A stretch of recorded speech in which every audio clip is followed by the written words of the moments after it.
PM Modi का 75वां जन्मदिवस कई विकास योजनाओं का गृह मंत्री अमित शाह ने किया शुभारंभ। मुख्यमंत्री रेखा गुप्ता भी रही मौजूद।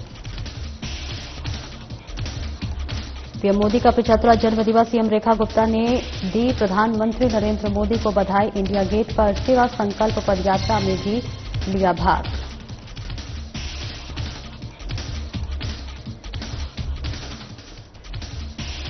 आरंभ पुस्तकालय का हुआ उद्घाटन। नव उपराज्यपाल विनय कुमार सक्सेना ने किया शुभारंभ। 44 छात्रों के बैठने की होगी सुविधा।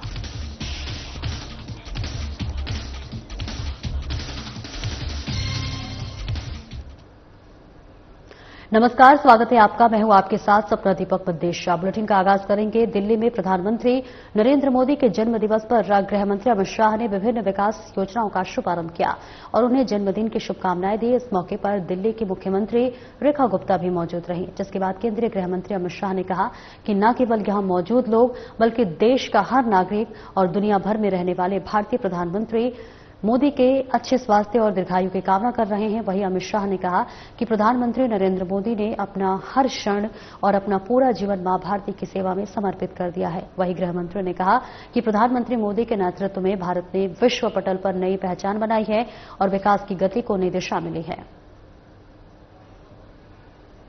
नरेंद्र मोदी आज मंच पे उपस्थित देश के आदरणीय गृह मंत्री, जिन्होंने हमेशा अपनी सिंह गर्जना के द्वारा हर एक तत्व जो भारत की ओर बुरी निगाह से देखता है वहीं थम जाता है। एक बार जोरदार तालियों से अभिनंदन करें आदरणीय गृह मंत्री अमित शाह जी का, जिनकी उपस्थिति ने आज के इस कार्यक्रम में 4 चांद लगा दिए। मैं तो इतना कह सकती हूं, जिस दिन से दिल्ली में भाजपा की सरकार बनी है उस दिन से लेकर के आज तक जब हमने जो कहा, दिल्ली के लिए जो मांगा, समय मांगा, बजट मांगा, सुविधाएं मांगी, योजना मांगी, कभी किसी चीज के लिए ना नहीं करी। ऐसे आदरणीय गृह मंत्री जी को मेरा प्रणाम। मंच पे मेरे साथ दिल्ली सरकार के हमारे मंत्रीगण, हमारे माननीय सांसदगण, हमारे दिल्ली के महापौर, आदरणीय सभी अधिकारीगण, भाजपा के प्रदेश अध्यक्ष जी, वरिष्ठ पदाधिकारीगण और मेरे सभी बहुत ही प्रिय साथियों, कार्यकर्ता बंधुओं और दिल्ली के वरिष्ठ नागरिकगण, आज का दिन हम सबके लिए बहुत महत्वपूर्ण है। जन जन के प्रिय भारत मां के सपूत, आत्मनिर्भर भारत के शिल्पकार, राष्ट्र की अर्थव्यवस्था को नई गति देने वाले और भारत को एक वैश्विक पहचान देने वाले देश के यशस्वी प्रधानमंत्री जी का 75वां जन्मदिन।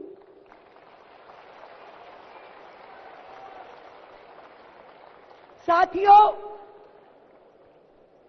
11 साल से केंद्र सरकार लगातार दिल्ली को पोषित कर रही है। लगातार अलग अलग योजनाओं के माध्यम से दिल्ली को संबल देते हैं। दिल्ली की लाइफ लाइन बन करके दिल्ली के काम करते हैं। आज सुबह हमने कर्तव्य पथ पे एक कार्यक्रम किया। Thank you Modi ji. 11 साल में जो सुविधाएं, जो योजनाएं, जो सहयोग हमें केंद्र सरकार की ओर से दिल्ली को मिला, सरकार हमारी नहीं थी, परंतु कभी भी आदरणीय मोदी जी ने देश के सभी राज्यों को एक साथ लेकर के चले, कभी भेदभाव नहीं किया। दिल्ली को भी करोड़ों रुपए की योजनाएं दी। 1,25,000 करोड़ का तो हमारे हाईवे और एक्सप्रेसवे के इंफ्रास्ट्रक्चर दिल्ली के लिए अलॉट किए गए।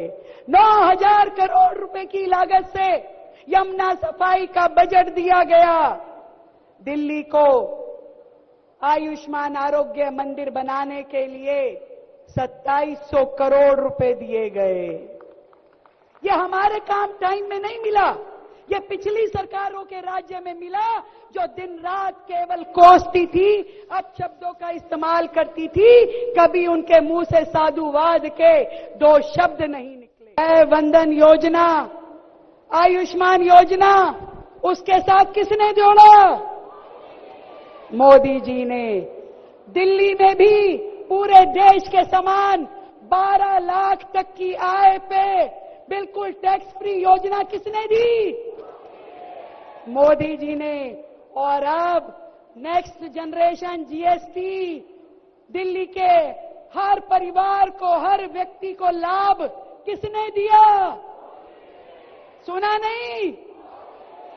मोदी जी ने। तो आप मोदी जी के लिए क्या बोलना चाहोगे? क्या बोलना चाहोगे? साथियों, ये मोदी सरकार है, प्रधानमंत्री नरेंद्र मोदी हैं। जब वो वसुधैव कुटुंबकम की बात करते हैं तो ना केवल पूरे विश्व के हर देश के लिए, हर आपदा में वो खड़े रहते हैं, बल्कि हर देश के हर राज्य को संबल देते हैं, आगे बढ़ने का मौका देते हैं। कोविड जैसे समय में आदरणीय गृह मंत्री जी यहां बैठे हैं। दिल्ली को यदि किसी ने लाइफलाइन दी, दिल्ली को विपदा से किसी ने बचाया, तो वो किसने बचाया? आज वर्षों बाद, या कहूं पहली बार, दिल्ली में ऐसी सरकार है जो बिना भेदभाव के, बिना पक्षपात के, बिना राजनीति के, आदरणीय प्रधानमंत्री जी ने जो दिल्ली के लिए किया, उसके लिए क्या बोलना चाहती है?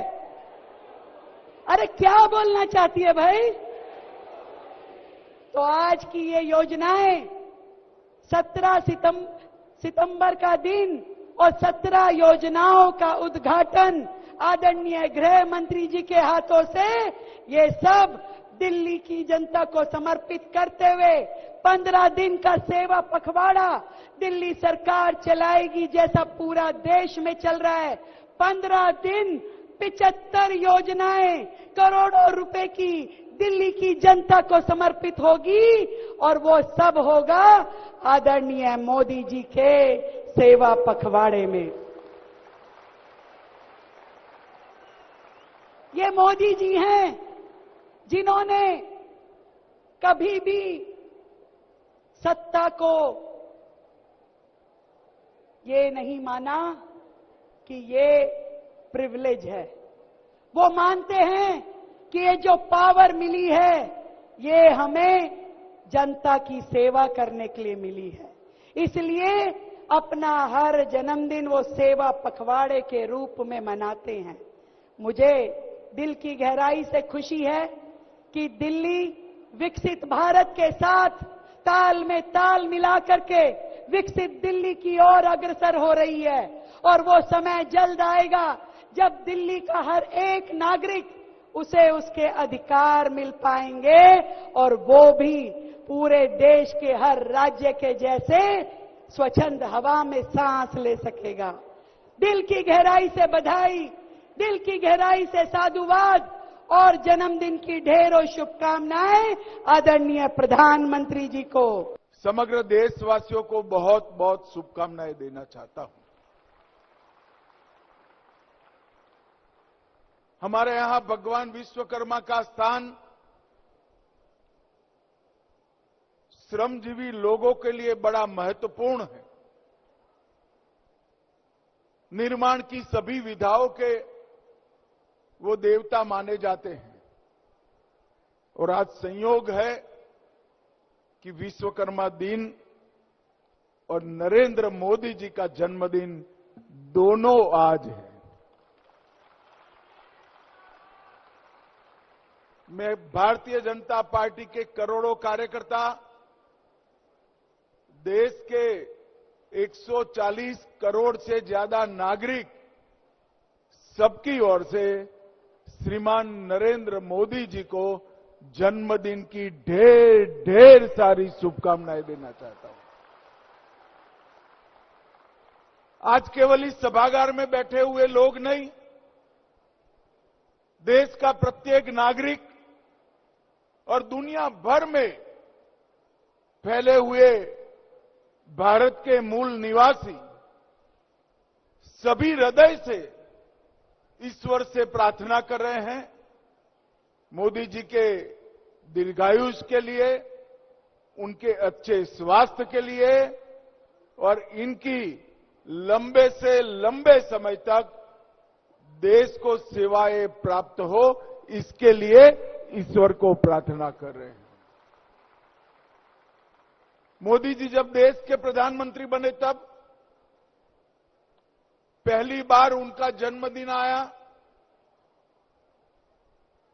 कई लोगों ने अपने जन्मदिन को अलग अलग तरीके से मनाने की परंपरा इस देश में थी। पार्टी की एक टीम बैठी, उन्होंने तय किया कि कैसे मोदी जी का जन्मदिन मनाया जाए, जो व्यक्ति के जीवन का क्षण क्षण और शरीर का कण कण मां भारती की सेवा में लगा हो, उसका जन्मदिन सेवा पखवाड़े के नाम से मनाने का तय हुआ। और 11 साल से पूरा हिंदुस्तान 17 सितंबर से लेकर 2 अक्टूबर तक ये सेवा पखवाड़ा मनाने का काम करता है। और सेवा पखवाड़े के निमित्त देश भर की कई राज्य सरकारें, भारत सरकार, कई सारे म्युनिसिपल कॉरपोरेशन, ढेर सारे जिला पंचायत, तहसील पंचायत, ग्राम पंचायत न केवल सफाई का काम करते हैं, जन उपयोगी गरीबों के कल्याण के लिए ढेर सारी योजनाओं की शुरुआत भी करते हैं। सेवा पखवाड़े की शुरुआत दिल्ली सरकार ने भी की है और आज 17 सितंबर को 17 जन कल्याणकारी योजनाओं का शुभारंभ यहीं आप सभी के सामने हुआ। इस व्यक्ति का महान भारत का संकल्प समग्र देश को ऊर्जा देता हो, जिस व्यक्ति ने गरीब कल्याण का जो संकल्प लिया, उससे देश के 60 करोड़ से ज्यादा गरीबों को घर, बिजली, घर में शुद्ध पानी, शौचालय, गैस का सिलेंडर, प्रति व्यक्ति 5 किलो अनाज मुफ्त और 5 लाख तक की स्वास्थ्य की सुविधाएं फ्री मिली हो, वो व्यक्ति के सेवा पखवाड़े में हर व्यक्ति के कल्याण की चिंता करना, ये भारतीय जनता पार्टी ने एक नई परंपरा शुरू की। और 11 साल में मोदी जी ने 60 करोड़ गरीबों को न केवल सुविधाएं दी, उसमें से 25 करोड़ गरीबों को गरीबी रेखा से बाहर लाने का काम किया। और पहली बार आजादी के बाद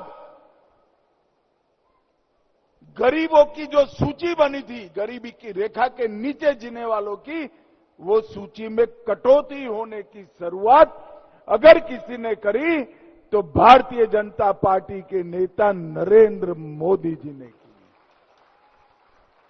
25 करोड़ लोग गरीबी की रेखा के ऊपर उठा लेना और 60 करोड़ गरीबों के जीवन में प्राथमिक सुविधाएं देना, ये बहुत बड़ा प्रयत्न है और बहुत बड़ा संकल्प भी है। अभी रेखा जी बता रही थी कि मोदी जी ने कभी भाजपा सरकार है या अन्य सरकार है इसका भेदभाव नहीं किया। दिल्ली को जो कुछ भी मिलना चाहिए था उससे ज्यादा ही दिया। भले श्री केजरीवाल की सरकार यहां थी,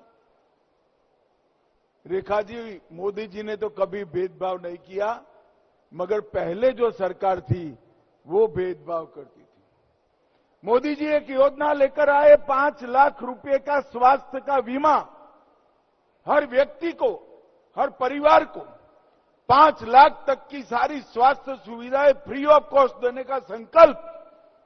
मगर यहां पर वो सरकार ने लागू नहीं किया। ये रेखा जी की सरकार बनी और आप लोगों को 5 लाख तक का इलाज मुफ्त हो गया।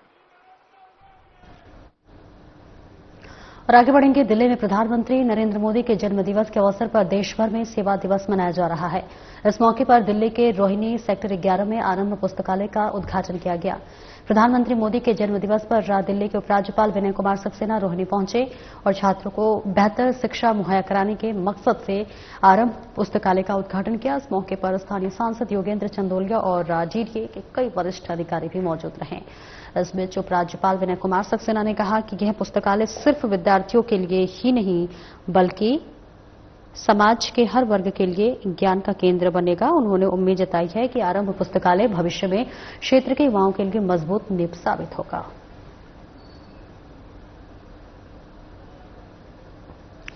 तो तस्वीरें आपको दिखा रहे हैं जहां पर आपको बता दें 44 छात्रों के यहां बैठने की सुविधा होगी और यहां पर उद्घाटन किया जा रहा है। बेहद एक अहम पहल बताई जा रही है और तमाम छात्रा को यहां पर सुविधा होते हुए नजर आएगा। तस्वीरें आपको दिल्ली रोहिणी से दिखा रहे हैं जहां पर इस भव्य कार्यक्रम का आयोजन किया गया। उपराज्यपाल ने इसका उद्घाटन किया है और अब तमाम छात्राओं को यहां पर सुविधा होने वाली है, जिसके लिए ये उद्घाटन और शिलान्यास किया गया है। माननीय प्रधानमंत्री जी का जन्मदिन है और पूरे देश में उसे बड़े हर्षोल्लास के साथ मनाया जा रहा है। पूरे देश में जगह जगह कार्यक्रम हो रहे हैं, दिल्ली में भी बहुत सारे कार्यक्रम हो रहे हैं और आज डीडीए की तरफ से इस आरंभ लाइब्रेरी का इनॉग्रेशन भी हुआ है। माननीय प्रधानमंत्री जी का एजुकेशन की तरफ बहुत ज्यादा फोकस है और इस बात को ध्यान में रखकर आज ही के दिन को चूज किया गया था इस लाइब्रेरी के इनॉग्रेशन के लिए। आपको मालूम होगा कि लास्ट ईयर एक दुखद घटना घटी थी राजेंद्र नगर में। उसके बाद ये डिसाइड किया गया था कि डीडीए जो यहाँ पर पूरे देश के कोने कोने से जो बच्चे आते हैं अपने कैरियर को संवारने के लिए, पढ़ने के लिए, सिविल सर्विसेज में पार्टिसिपेट करने के लिए, उनको एक अच्छा एटमॉस्फेयर दिया जाएगा पढ़ाई के लिए। Myself is Drishti Jain and I am pursuing MBBS. And this library is an asset for students who are school going as well as college going. Like they can study anytime. It's open for 24 hours with proper adequate lighting and noise free environment. खासियत तो ये है कि मतलब ये उस जगह पे लोकेटेड है जहाँ पे मतलब कोई ट्रैफिक इतना ज्यादा नहीं है, नॉइज फ्री एनवायरनमेंट है बच्चों के लिए और मेन चीज है कोई टाइम बाउंडेशन नहीं है। मतलब बच्चे किसी भी टाइम आके यहाँ पे पढ़ सकते हैं, चाहे वो स्कूल गोइंग हो चाहे वो कॉलेज गोइंग हो। बेनिफिशियल यही है कि सिटिंग आवर्स बच्चों की पढ़ेगी तो वो कंसंट्रेशन से पढ़ पाएंगे। रही बात घर पे भी पढ़ाई हो जाती है, बट यहाँ पे ये है कि कंफी एनवायरनमेंट नहीं है कि बच्चा ये नहीं कहेगा कि बेड पे सोना है, यहाँ पे टेबल चेयर पे ही वो बैठ के पढ़ता रहेगा। फिलहाल इस बुलेटिन में इतना ही। नमस्कार।